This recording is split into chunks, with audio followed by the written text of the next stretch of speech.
আপনি কি কোনো পাসওয়ার্ড ভুলে গেছেন? যে কোনো প্ল্যাটফর্মের পাসওয়ার্ড, বিকাশ, রকেট, নগদ, ফেসবুক, জিমেইল, টিকটক এবং ব্যাংক অ্যাকাউন্ট, যে কোনো প্ল্যাটফর্মের পাসওয়ার্ড ভুলে গেলে আবার পুনরায় আপনার ফোন থেকে সেই পাসওয়ার্ড বের করতে পারবেন। তো পাসওয়ার্ডটি কিভাবে বের করবেন, কিভাবে সম্ভব, চলুন আমি দেখিয়ে দিচ্ছি। ভিডিওটা কিন্তু খুবই গুরুত্বপূর্ণ, প্রত্যেকে আপনারা শেয়ার করে রাখেন। এখন প্রয়োজন না হলেও পরবর্তীতে প্রয়োজনে আসবে। এরকম নতুন নতুন ভিডিওগুলো পেতে পেজটিকে ফলো করতে পারেন। তো তার জন্য আপনার ফোনের সেটিং অপশনে আসবেন। সেটিং অপশনে আসার পর আপনারা স্ক্রল ডাউন করে নিচে এসে গুগল অপশন রয়েছে, গুগল অপশনের উপর আপনারা ক্লিক করবেন। ক্লিক করার পর এখানে অল সার্ভিস এই অপশনের উপর ক্লিক করবেন। ক্লিক করে স্ক্রল ডাউন করে নিচে এসে অটোফিল উইথ গুগল এই অপশনের উপর ক্লিক করবেন। এই অপশনের উপর ক্লিক করা দেন এখানে এসে দেখুন গুগল পাসওয়ার্ড ম্যানেজার এই অপশনের উপর আপনারা ক্লিক করবেন। ক্লিক করার পর আপনারা এখানে সকল প্ল্যাটফর্মের পাসওয়ার্ড গুলো কিন্তু পেয়ে যাবেন।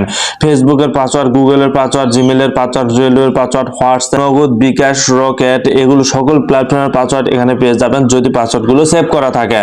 তো অবশ্যই যেহেতু আপনি ফেসবুকের পাসওয়ার্ড বা অন্য প্ল্যাটফর্মের পাসওয়ার্ড ভুলে গেছেন, আমি যদি ফেসবুক অপশনে যদি ক্লিক দিই এখানে নাম্বার সহ কিন্তু পাসওয়ার্ডটি চলে এসেছে। এখানে চোখের মতো আইকনে ক্লিক করা মাত্র কিন্তু আপনারা সেই পাসওয়ার্ডটি দেখে নিতে পারবেন। সো বন্ধুরা, আপনি যদি কোনো পাসওয়ার্ড ভুলে যেয়ে থাকেন তাহলে এখানে এসে খুব সহজে পাসওয়ার্ড গুলো দেখে নিতে পারবেন।